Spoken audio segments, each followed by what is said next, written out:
From Project Camelot, and we're here with Luca Scantamburlo. Nice pronunciation. Very good. And we're very excited to be here with him somewhere in Italy. We can't say where. And we're going to be covering some very interesting topics. Luca is an accomplished journalist, and he is also in contact with Cristoforo Barbato. And we are very interested to hear what Barbato has to say. And Luca has written articles on what Barbato has covered. We're very interested in the Vatican connection and what you can tell us about that. My name is Luca Scantamburlo. I am 33 years old. I was born in Italy. And I got a qualification in journalism. Moreover, in the last 2-3 years, I wrote several articles about controversial affairs, UFOs, possible extraterrestrial presence on Earth and in the solar system. And one of my articles, an adaptation, was published also on Nexus New Times, which is a bi-monthly magazine published in Australia. Perhaps you can tell us how you got in contact with Cristoforo Barbato. Yes. Cristoforo Barbato was born in Naples in 1972, and my first contact with him was in 2002. He was editor-in-chief for a national magazine, and its name was Stargate Magazine. Over there,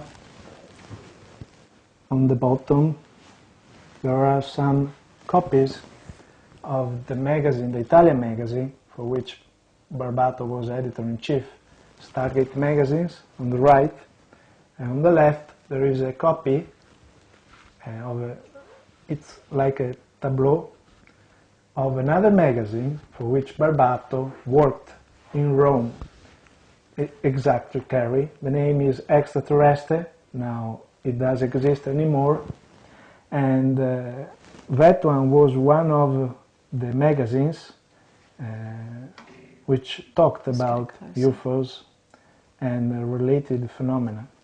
I'm sorry, I don't have a copy of another magazine which is missing here, for which Barbato worked.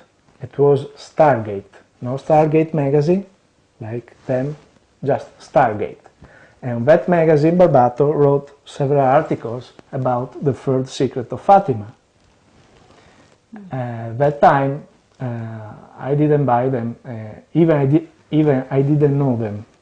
And in 2002, I asked Barbato if he was interested to publish one of my work. And then, in 2002, he published one of my articles. Another one came out in 2003. And what happened in 2003, that magazine closed. So at that time, Cristoforo Barbato was not editor-in-chief anymore. He lost the job. And then he came back home. And you know, we never met each other at that time. We just had email contacts, phone calls, and what happened later, in 2005, what happened, I read a short article about Cristoforo Barbato's research, and that article was about a strange footage who showed to the public for the first time in April 2005 in Pescara. Pescara is a big city on the Adriatic coast. The Adriatic is one of the seas here that we have in Europe. And I was very curious because in the article the report was saying that that footage came from a Vatican insider who contacted Cristoforo Barbato in 2000, year 2000. And after a few contacts, Cristoforo Barbato got this footage, and he showed to the public for the first time in 2005. But that footage at that time was not available in the web. It was 2 minutes footage, and so I wrote an email to Cristoforo Barbato, and I asked him if there was any chance to see the footage, because the footage, as I told you, was not available. And he told me, oh, yes, you can come to a conference. I have been invited to a conference in Santa Maria Maddalena, which is a small village in Italy. And in that occasion, we can meet each other, and you can have the possibility to show the footage, because I'm not going to give the footage to anybody, because the condition when I received the footage were very strict. Isn't it true that Barbato kept quiet about his contact with this Vatican insider for several years? Yes. Before he released any of the information? Yes, this is you underpointed an important aspect. Just a little chronology to understand what happened. In year 2000, he received the first messages by email and by post, the normal post and the email. And of course, he was very skeptical. At the beginning, this man qualified himself as a Vatican insider. And little by little, a relationship grew up. And of course, even at the beginning, this deep throat gave to him a lot of information. But Barbato was not satisfied, because you know better than me, Carrie, Bill, that the word insiders, the insiders' world is very dangerous, because it's very difficult to distinguish the truth and the false information. So he was not satisfied, and he asked him a meeting. You know, yes. I can imagine that for the insider was a difficult request, because if he is not an impostor, he's risking his life and maybe the life of somebody else. But in spite of everything, the meeting took place, more than one. More than one. And do you know where it took place? Yes, because Barbato made the news public. And the first meeting, even the second one, took place in year 2001 in Rome, in a public space. I don't know where. Barbato never told me. Of course, I can understand it. I imagine that Cristoforo would have asked his source, why are you telling me this information? Yes, yes. This came out even in the interview that I had with Cristoforo Barbato, because during the interview that he gave me, the interview was published in April 2006 on the bi-monthly magazine UFO Notiziario in Italy. But he gave me the interview a few weeks before, because we arranged an interview. It was a written interview. I had not the possibility to meet him. And I asked him the same question, why he is doing this, why he did such a thing. And the answer is in the Jesuit's words, because the Jesuit and some of his colleagues, which are part of an intelligence structure, an intelligence agency, presumed intelligence agency, because officially the Vatican has not an intelligence agency. Him and other colleagues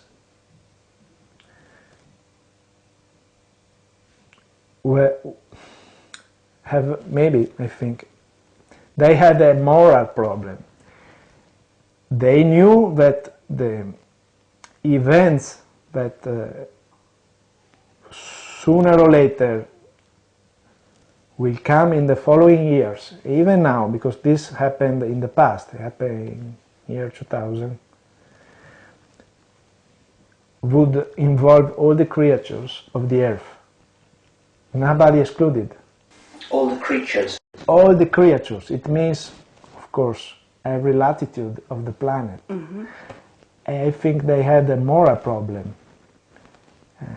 There is a very famous story in the Greek tradition, and there is the so-called Antigone problem. Antigone, the problem of Antigone, you know. There is a law, and if you do not respect the law, there is the risk to hurt your feelings, hurt you know, your sense of humanity. So you have to make a choice. Follow the laws, the rules, and you know, destroy your sense of humanity. Or otherwise, break the rules to follow. So this Jesuit came forward. He's a Jesuit. Yes, but he came forward, he came out only with Cristoforo Barbato, because him and his colleagues chose a person, and that person is Cristoforo Barbato. And they made a choice. They chose him because he was a respected journalist, for many editor. reasons. Yes, this was In absolutely Italy. one of them, but the others were, first of all, Cristoforo Barbato was young. You know that the young people are usually, not always, more courageous. Even because when you are getting older, you have more responsibilities, maybe you have a family, maybe you have a reputation, you know, normal story. So Cristoforo was how old when he was approached in 2000, do you know? He was born in 1972, so he was 28 years old. Ah. But the problem is there are other reasons, of course, more than one. Cristoforo Barbato, in my opinion, is a loyal person. You cannot buy him. This is what I think. And he's very tough as guy. And maybe because he's honest. I see, very good. Okay, because obviously he set the bar fairly high for this Jesuit. In other words, he insisted, first of all, he took a long time to release the story. Because he was not Second of all, convinced. he checked it out. He was not convinced. He did a lot of researches to check if the information were accurate, were, you know, the Jesuit gave him a lot of information. He gave him some pictures, a footage on a videotape, not on a CD-ROM, not a DVD-ROM. We are talking about year 2000. He received a parcel post. Inside there was a videotape, VHS, you know. And Did he have the VHS tested? Do you know? he converted the video in a digital form, but he did this with no professional equipment, so the quality of the video is not quite high. Also, I think that if we had the possibility, the chance to see the original footage, maybe we could have more information about the validity of the footage, because we are talking about the footage of a presumed observation in a deep space, where of course the visible light is almost nothing. And what is the footage showing us?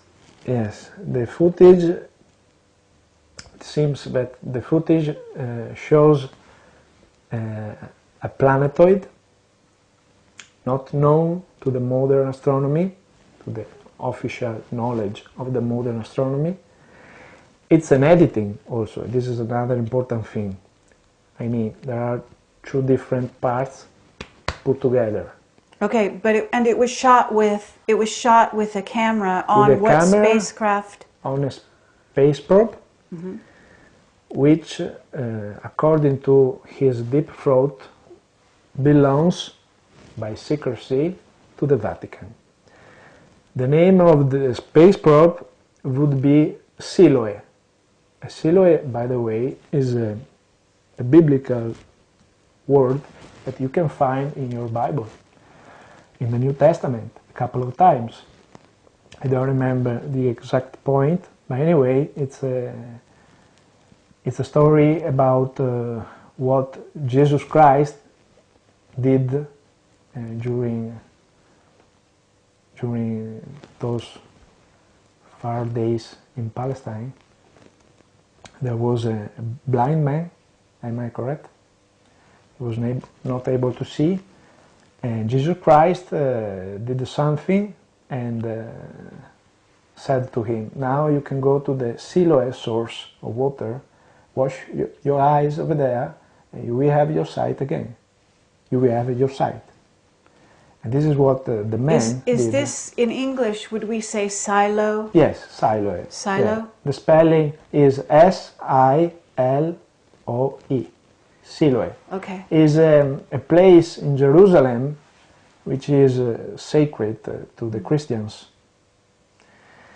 And this space probe would be part of a space program.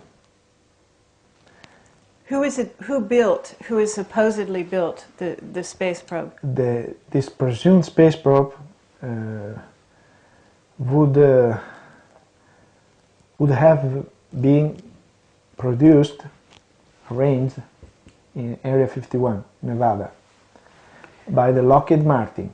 Ah, okay. But Now it's this obvious, information is from Deep Throat, yes, all about. But the main point is, this is what I want to underpoint, that before the first meeting between Cristoforo Barbato and this Jesuit, Barbato checked his credentials.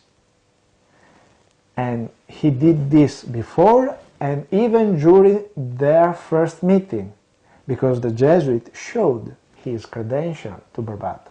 And on that occasion, of course, Barbato was still, skeptical. He had no doubts anymore on his identity. We are not talking about, on the evidence of the Jesuit footage, on the other pictures, and of the whole story. What Barbato understood without doubts was the identity of that deep throat. He knows the name, the surname, his, what he did. Of course, he has protecting the source of information because of right. the ontology. Was he, okay, the organization, the secret organization that this Jesuit is a member of is part of the clandestine intel services of the Vatican, and what is it called? Barbato received this information. The intelligence agency would be Servizio Informazioni del Vaticano, Vatican Intelligence Service, and the code name would be SIV, from the Italian expression. But what it is very interesting is that Barbato found out later on an essay written in the United States, on a historical essay written by John Loftus and Mark Arons, and its name is Ratlines, that there is a reference to this agency, and there is the exact expression that the Jesuit in Italy gave to Barbato. Servizio Informazioni del Vaticano. You can find it on any edition of that book, Ratlines. And this book was even published here in Italy. So I checked with my eyes. Uh-huh. And Barbato found out this later. Right. Okay, but This is, what is the meaning Secretum Omega? Secretum Omega would be, according to Barbato's deep throat, the highest level of clearance in this agency. And It is divided in Secretum Omega first, second, and third level. Okay, But anyway, was this Jesuit a member of the highest level? yes, he was one of the members of. Yes, I don't know at which. I don't remember at which level, because we cut here because.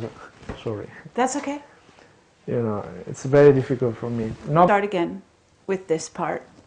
So the Jesuit is a member of the highest level, or possibly the highest level of the secret. Yes. Yes, this is what I have understood. Yes, he was at that time an active member. Now you're saying was. Is there information that Barbato received that he's left this agency? I don't His know contact. anything about this. I see. What I know for sure, at least for a couple of years they were in contact, but I don't think they are in contact anymore. Okay. Moreover, he did his job. He did even more than what he was thinking to do, because Barbato asked a meeting, and you know, this was something that maybe they didn't think about this. But the point is, as I told you, you know, it's very, usually when you have a deep throat, when you have an insider, when you have a source of information, most of the times you don't know the identity. Most of the times. If there is somebody from the Vatican who did this with, of course, the support of other people, you cannot imagine, you know, a single person which belongs to such a high agency, an agency, you know, not of a normal state. We are talking about the Vatican. The Vatican is a small state, you know, but it's a tradition, it's a reputation. Moreover, the importance, you have a state in which you have politics and also you have a faith, you know, you have together. And so this man is coming forward secretly. He's backed by a couple other people in the Vatican. I don't know the numbers, but I can imagine a few of them. Okay. A minority, of course, because it's not an official position, the Vatican. Okay, and what they're saying is that there is a planet out in the solar system approaching us, the Earth. Yes. This is the... Is it a planet, Luca, or is it just some large body? An interesting question. An interesting question because, well, what Barbato knew about this, because he had a conversation, he had many discussions. What he knew, without doubt, is that the Jesuit told him that this planetoid, which it seems that is coming in the solar system, would be, according to the Jesuit, it is the so-called Planet X, or the ancient god Nibiru, and Marduk, according to the Babylonians. So Planet X is a scientific expression for something that should be out there, but at least officially up to now there is no evidence. I mean, indirect evidence there are, but direct evidence, officially, observation from some observatories, there aren't officially. but there are indirect evidence that there should be something out there. But the Jesuit pointed out this. That planetoid is the Sumerian planet, what the Sumerians called Nibiru, planet of crossing, that everybody, should be familiar with this, because Zecharia Sitchin, for example, the well-known historian, Russian historian who lives in New York, wrote many books about this. And the Jesuit told Barbato the planetoid is the so-called Nibiru planet. Do you know what they called it in the Vatican? What their name for it is? No, I don't know. I can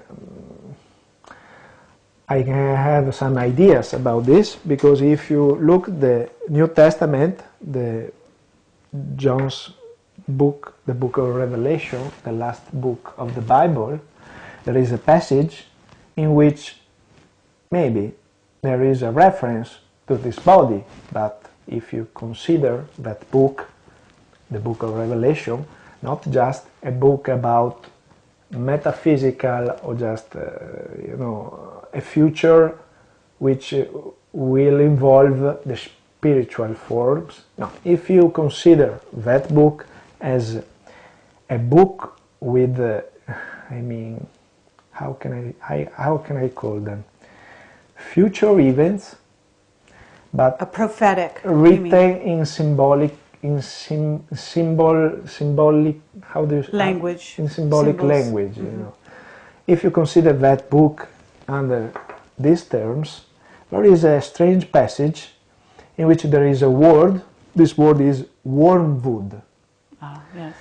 And it seems that there could be a connection with the strange phenomena. I'm talking about celestial phenomena. Because if I remember well, in that passage, the book is telling us about a strange star which will appear. And this color will be red. And its name is wormwood. Mm-hmm. But coming back to your question, Carrie, I have no idea about what is the name in this secret agency. Okay, then you can tell us what is the background of the Jesuit. In other words, what did he tell Barbato besides the fact that there was a planet coming? Was it connected with the third secret of Fatima? Was it connected? Because we know that Barbato has written in the past articles about the To answer to your question, one of the main reasons for which the Jesuit and his colleagues decided to contact Barbato was because of his articles published in year 2000 on Stargate, the magazine, the monthly magazine. No, Stargate magazine, which is the following magazine, which was published by the former one, Stargate, in which Barbato wrote several articles about the third secret of Fatima, especially on the base of the researchers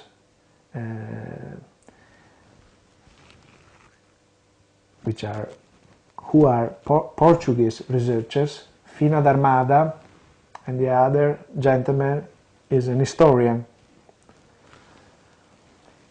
And that book has a strange title, Extraterrestrial Intervention at Fatima, something like this. You can find any reference you want on the internet.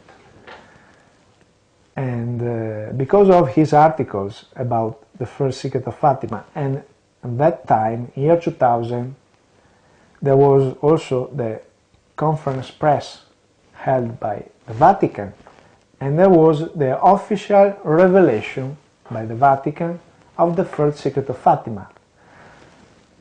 And if you read the revelation, there is a vision of a bishop dressed in white who dies together with other Christians. there is no sign of cataclysms, problems for all the earth.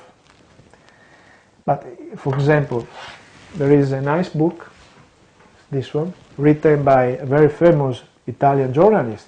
His name is Antonio Socci. He wrote a book, and the title is Il quarto segreto di Fatima, which in Italian means the fourth secret of Fatima. It doesn't mean that there is the fourth secret. It's just a play of words, but supported by strong evidence, which indicate that there is a part of the secret that maybe was not released to the public yet. And according to this book, to the author, Antonio Socci, he found out that, because of his researches, that maybe the secret written by Sister Lucia dos Santos was divided in two parts. One part is the so-called vision, which was made public and is the official version, according to the author, released by the Vatican in year 2000. But maybe, according to the author, there is another piece of the secret which is still secret, and that one would be the explanation of the vision. Okay, now this is the vision. The vision was of the bishop in white. Yes. With some people, Christians, who died. Who died in terrible way. A terrible way. They don't die because of natural causes. They die because somebody is killing them. Somebody. Yes, soldiers, if I remember correct. Okay, now is this written about by Barbato when he talked about the third secret of Fatima? Unfortunately, I have no the copies of the magazines. But this definitely took the Jesuits' attention, was brought to this. You got the point. Because of this, because Barbato, of course, was not convinced that that message was the original message written by Sister Lucia. That, by the way, it seems that is contained in 20-25 lines in Portuguese language. 20-25 lines. And if you pay attention to the official version, there is a discrepancy between, because the official version of the first secret of Fatima is longer. But we know that Sister Lucia wrote a lot about the first secret of Fatima, maybe some notes about the vision, and maybe a few lines about the explanation of the vision. And we are talking about what the Blessed Virgin Mary told her in the far year 1917 in Portugal at Fatima. And also, because in this book, there is the research, the historical research, who indicates that Lucia, one of the three children, had a lot of problems to put on the paper the secret, because the secret was, maybe full of difficult things to accept. And if you pay attention to the other secrets, the third and the second, were about wars, the loss of faith, the rise of communism in Soviet Union. We are talking about, planetary events. So it's quite strange, that the first secret is a death of a bishop on some steroids. It doesn't make too much sense, according to me. But anyway, the articles written by Barbato were about even the presence of another child who was a witness of strange phenomena in those days at Fatima.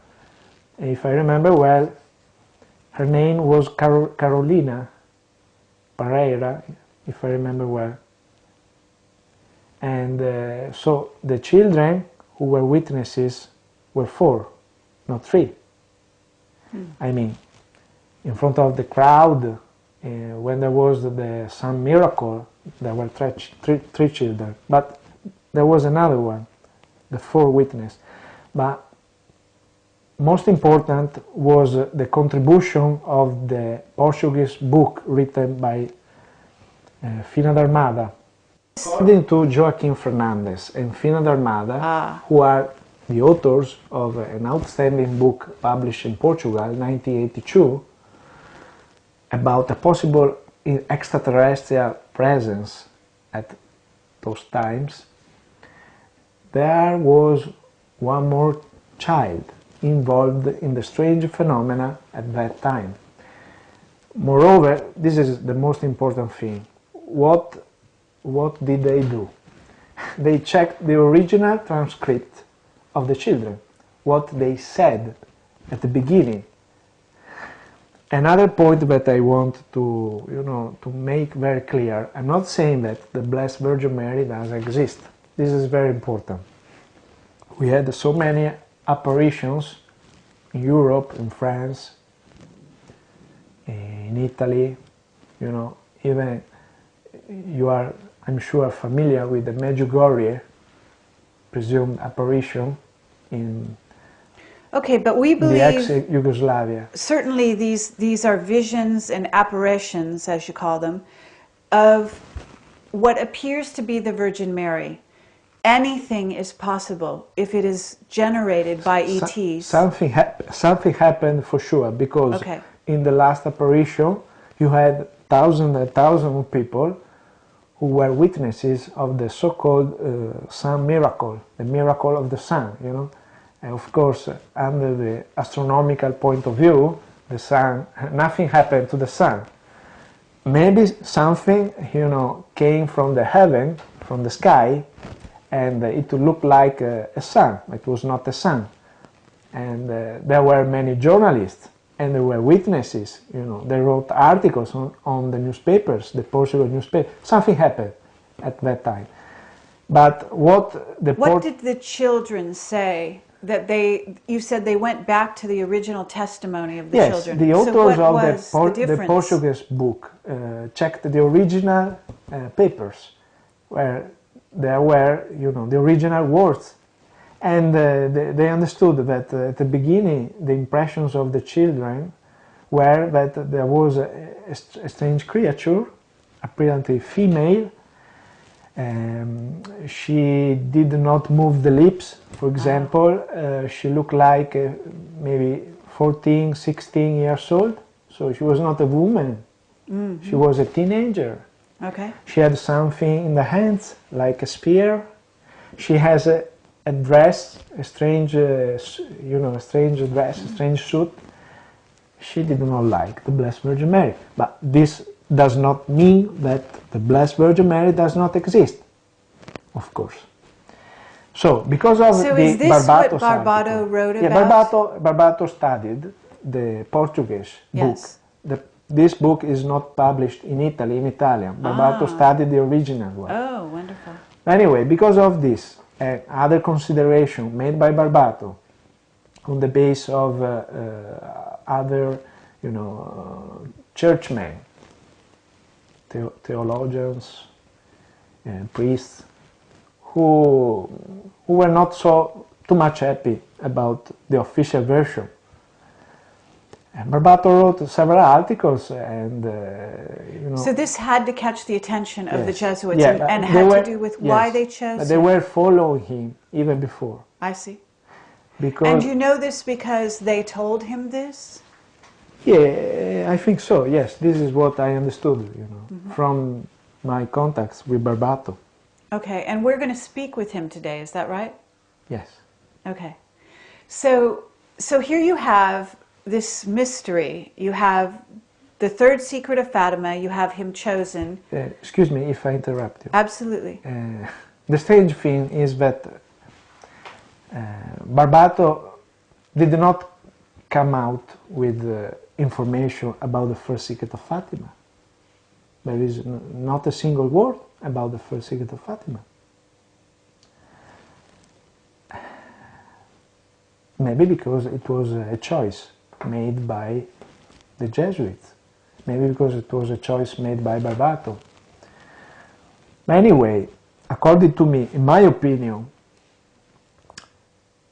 there could be a connection between this planet, which is an intruder, which was an intruder in our solar system in the ancient past, and now it seems is a part of our solar system, and the first secret of Fatima. So are you saying that you're making the connection, but the Jesuit did not make that connection? No. There is not a single word from Barbato which, is a link. Barbato did an outstanding work before, but the Jesuit footage came out. So you're saying this is sort of what we call a synchronicity. Do you understand when I say that word, synchronicity? Yes. It means two events that are happening. But Barbato is, in my opinion, Barbato is perfectly aware, is conscious what there is behind the first secret of Fatima. First of all, because he studied the subject. Yes. For example, this book is very important, but does not mention Cristoforo Barbato. But for example, it mentions Malachi Martin, who was a former Jesuit, very famous in the United States of America, because... Malachi Martin? Malachi Martin, yes. He participated to the Coast to Coast talk show. Absolutely. Hosted by Art Bell. Very respected. And he died in 1999. That's but right. He did something about the first secret of Fatima. He was not Jesuit anymore, because he worked by the Holy See in Vatican in the 60 years of the last century. He was one of the assistants of a cardinal. So, in my opinion, he had the possibility to be involved in some secret aspects of the Vatican affairs. But anyway, in that book, Antonio Socci wrote a few lines about Malachi Martin, and is not too much convinced about his witnesses, about his testimony. But anyway, it's important because he mentioned Malachi Martin in that book, and it doesn't mention Cristoforo Barbato researches. He mentioned Malachi Martin because of his statement made at Coast to Coast Art Bell show, but he doesn't mention what Malachi Martin said at Art Bell show about something that is approaching us according to Malachi Martin's words. And this is a quite important point. What did Malachi Martin say was approaching us? Do you know? Yes, I remember. I have the transcript of his words. I can read it for you. But anyway... That's okay. We can put the words on the screen. Yeah, I can tell you. And you can tell us your version. Yes. The main point is the building of a new telescope by the Vatican on Mount Graham in Arizona. This is an official astronomical site held by Vatican in collaboration with the Arizona University. The name is Vatican Advanced Technology Telescope. It is in public domain. They have a website, and the telescope has a diameter, as a mirror with a diameter about 1.8 meter. It's expensive, a few $1 million. Why is that significant? Yeah, because it's a little bit strange that you build an advanced telescope if, the main affairs of your country is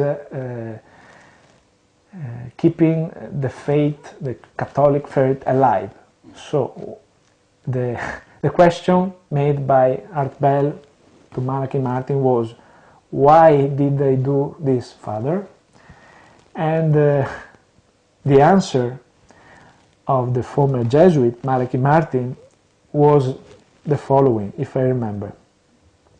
Because those who are amongst the highest levels of the Vatican and the geopolitics know that what is approaching us could be of great import in the next 5 years, 10 years, unquote.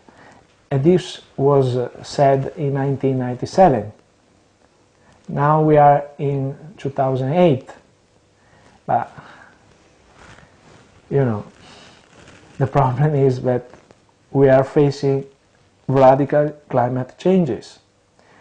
So if you give a look to the scientific articles about climate changes, there is not, you know, just one line. There are different lines.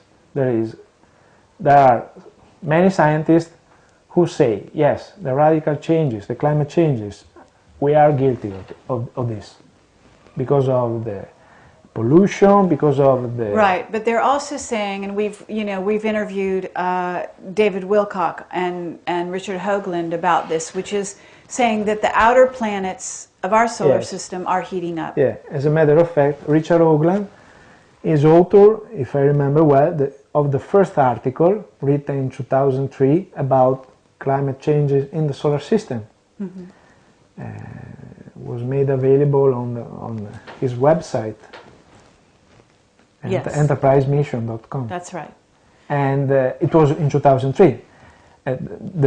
One of the most important points was that during the conversation between this deep throat, the Jesuit from the Vatican, Barbato, the Jesuit said to Barbato that this planet, the presumed Planet X, Nibiru, would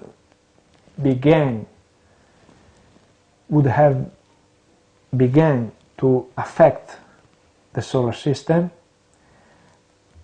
from year 2004. And this happened in year 2000 or 2001.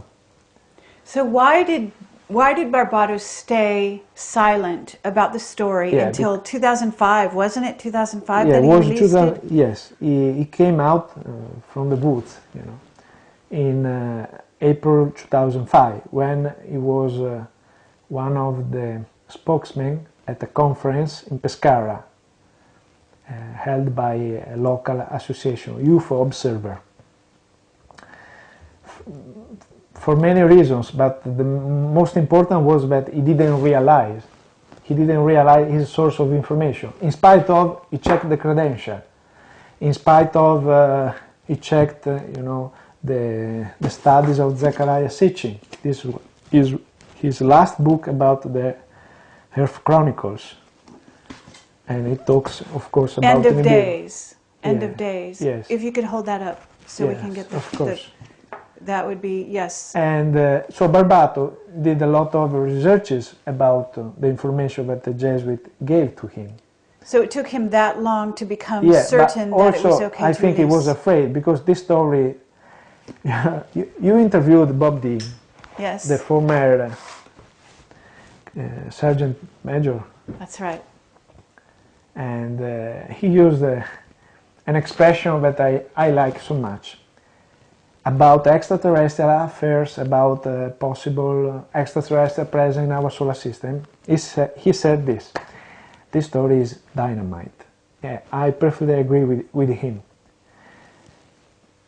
This story is dynamite because if Nibiru does exist, first of all, is a threat to all of us, because its orbit, if it is the orbit described in the ancient text written in Mesopotamia, is a cometary orbit. So it means that at a certain point this planet will be close to the Sun and close to the other planets. And if its mass is bigger than Earth mass, we can have a lot of problems. Also because of, I can imagine, this planet has a magnetic field. As a matter of fact, there is a strange behavior in the solar activity. And for a strange coincidence, but I don't believe in the coincidence, this solar cycle, the solar cycle 24, we have its peak, its maximum in year 2011, 2012. And this doesn't come from me, doesn't come from Jesuit, doesn't come from Barbato, comes from scientific forecast made by NASA employees. I want to ask, what do the Jesuits say in terms of hard information about this planetoid's orbit and its size and its nature? Whether it's a rocky planet or a big gas giant like Saturn. It's a planet described by Zecharia Sitchin, so with an atmosphere and with the possibility to have life on the surface. It's the planet described by the Sumerians. That's what the Jesuits said. Yes, it's Nibiru. But he said more about the space program that they would have, that the Vatican by secrecy would have. We are talking about the Siloe space program. And Siloe space program would be part of a bigger one. And its name is Kerygma. Kerygma is a Greek word, it means proclamation, annunciation.